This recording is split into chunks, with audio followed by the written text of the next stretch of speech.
मैं डॉक्टर वसीम चौधरी, मेरे YouTube channel homeo care clinic में आपका हार्दिक स्वागत है। दोस्तों, आजकल मैरिड कपल्स में एक बहुत ही बड़ी प्रॉब्लम का सामना करना पड़ रहा है, वो है असंतानता इनफर्टिलिटी।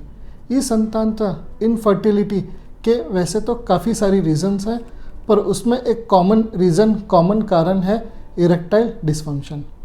इरेक्टाइल डिसफंक्शन को इंग्लिश में लॉस ऑफ लिबिडो इम्पोटेंसी भी कहा जाता है। हिंदी में इसे नपुंसकता कहा जाता है। इस वीडियो में हम इरेक्टाइल डिसफंक्शन क्या है, उसके क्या क्या सिम्टम्स हैं और कौन कौन सी होम्योपैथिक मेडिसिन यूज़फुल है उसके बारे में बात करेंगे। सबसे पहले बात करते हैं इरेक्टाइल डिसफंक्शन क्या है। ये ऐसी कंडीशन है जब कोई मेल पुरुष अपने फीमेल पार्टनर या लाइफ पार्टनर के साथ रिलेशन बनाता है।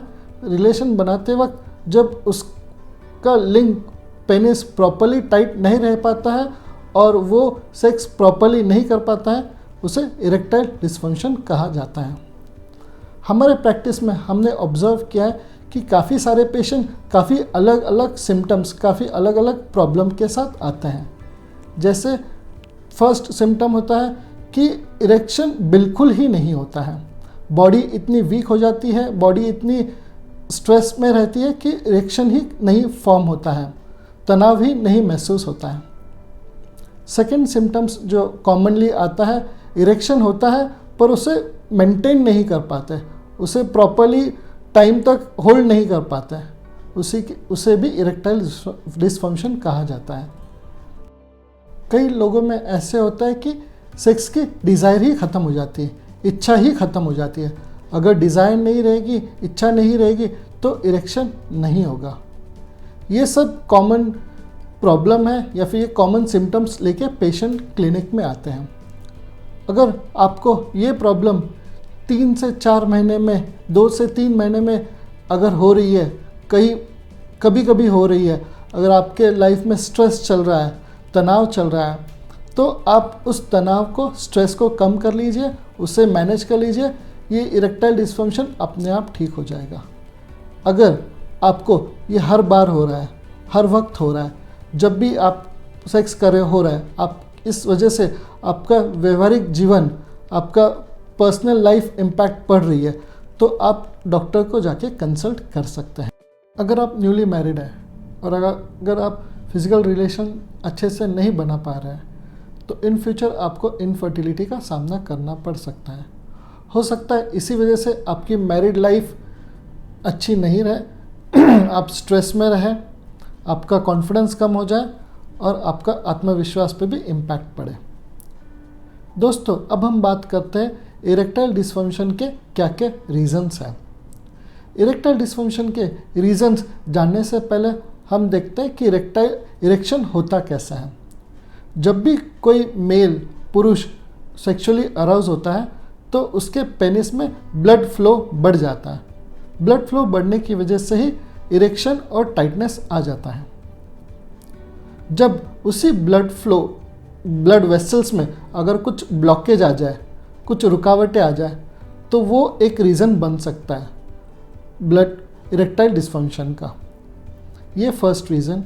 सेकेंड रीज़न, अगर इरेक्शन को जो नर्व मैनेज करती है, अगर वो नर्व में कुछ इम्पैक्ट हो जाए तो वो एक रीज़न बन सकता है इरेक्टाइल डिसफंक्शन का। थर्ड रीज़न, सबसे कॉमन रीज़न है मेंटल स्ट्रेस या तनाव। आजकल की भागदौड़ की लाइफ में हर कोई स्ट्रेस में है।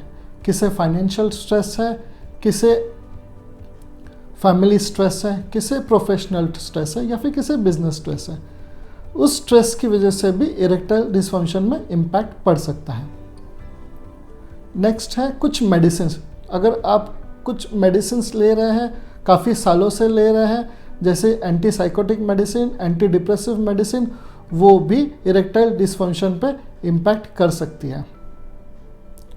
अगर आप कुछ क्रॉनिक डिजीज़ से गुजर रहे हैं, जैसे डायबिटीज़, हार्ट रिलेटेड डिजीज़ या फिर कोलेस्ट्रॉल की कोई मेडिसिन ले रहे हैं, वो भी इरेक्टाइल डिसफंक्शन को रिड्यूस करता है। अगर आप कुछ सर्जरीज से गुजरे हैं, प्रोस्टेट सर्जरीज या फिर प्रोस्टेट से रिलेटेड आपको कोई डिजीज़ है, वो भी इरेक्शन में इफ़ेक्ट कर सकता है। अब हम बात करते हैं कौन कौन सी होम्योपैथिक मेडिसिन यूज़फुल है इरेक्टाइल डिस्फंक्शन के लिए। दोस्तों, जितना हो सके उतना आप आपके नज़दीकी डॉक्टर से जाके मिलें, उन्हें आपका सिम्टम्स बताएं, उन्हें आपका एग्जैक्ट स्टेटस बताएं क्या है, क्योंकि इरेक्टाइल डिस्फंक्शन के काफ़ी अलग प्रॉब्लम्स होती है, काफ़ी अलग सिम्टम्स होते हैं। कई लोगों में इरेक्शन नहीं होता है, कई लोगों में डिज़ायर ही नहीं रहता है, कई लोगों में टेस्टोस्टेरोन लेवल कम हो जाता है, कई लोगों में डायबिटीज़ ब्लड प्रेशर एक रीज़न बन सकता है, या फिर कई लोगों में कुछ और भी मेडिसिन्स की वजह से भी रीज़न्स हो सकता है। इसलिए बेहतर होगा आप आपके नज़दीकी डॉक्टर से जाके मिलें, उन्हें कंसल्ट करें, उनका आप प्रॉपर डिटेल हिस्ट्री दें, ताकि वो आपके एग्जैक्ट कॉज समझे और आपको जो बेस्ट पॉसिबल होम्योपैथिक मेडिसिन है वो आपको दे सके। दोस्तों, इसमें मैं आपको कहना चाहता हूँ कि सेल्फ मेडिकेशन बिल्कुल ना करें।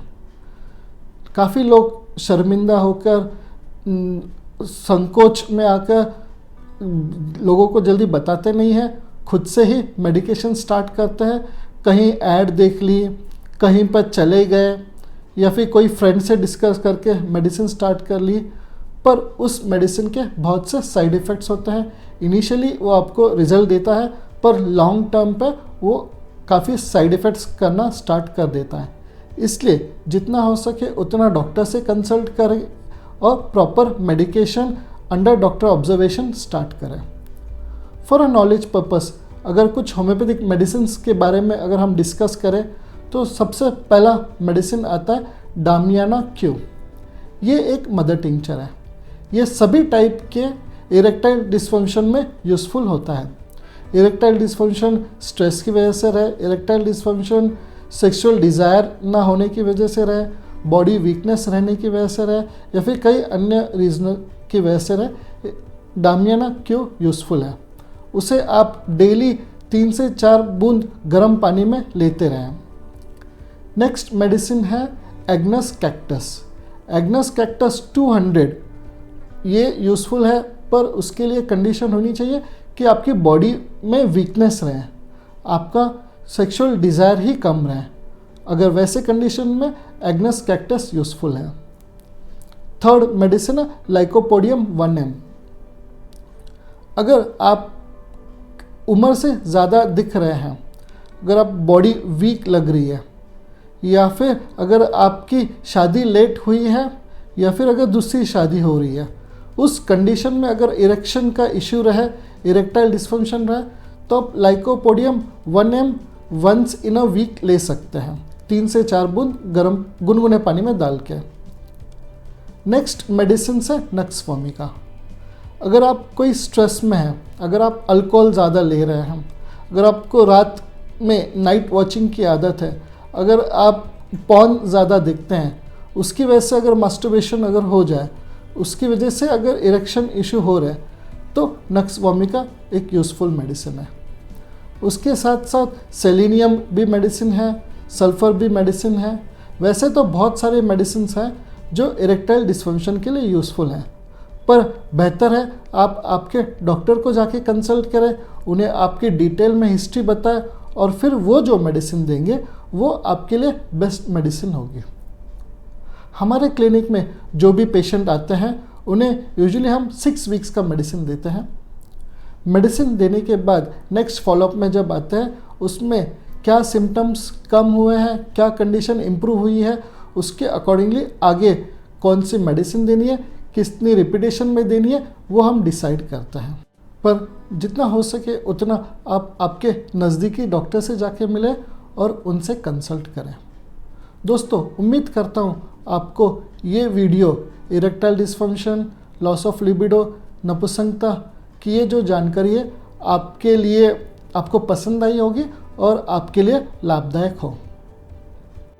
इसी तरह से मुझसे जुड़े रहने के लिए मेरा YouTube चैनल लाइक करें, शेयर करें, सब्सक्राइब करें और बेल आइकन बटन दबाना ना भूलें, ताकि इन फ्यूचर अगर मैं कोई भी वीडियो डालूँ तो उसका नोटिफिकेशन आपको मिल सके। थैंक यू, धन्यवाद, टेक केयर।